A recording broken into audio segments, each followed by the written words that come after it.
Now, Gavi, when you talk on the phone, if you're going to have like an off-color conversation with somebody, are you careful? Always in the back of your mind, you're thinking maybe you're being tape recorded. I mean, let's say you're in an argument over a watch.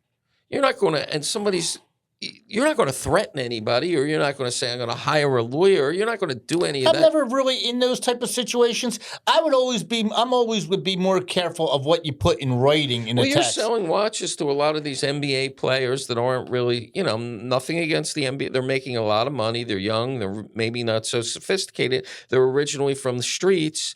Maybe you get on a heated phone call with a guy where, he says, I paid too much for this watch, or maybe it's not what No, it's not. It's not. But are like you that. careful And what they're you not say even. on By the the way, phone? a lot of guys in the NBA, they're not from the streets anymore. They're actually sons and children of other NBA Yeah. players, and they're growing up. By the way, living really nicely. But my question is, who is not being careful of what they say on the telephone? Or putting in writing for sure.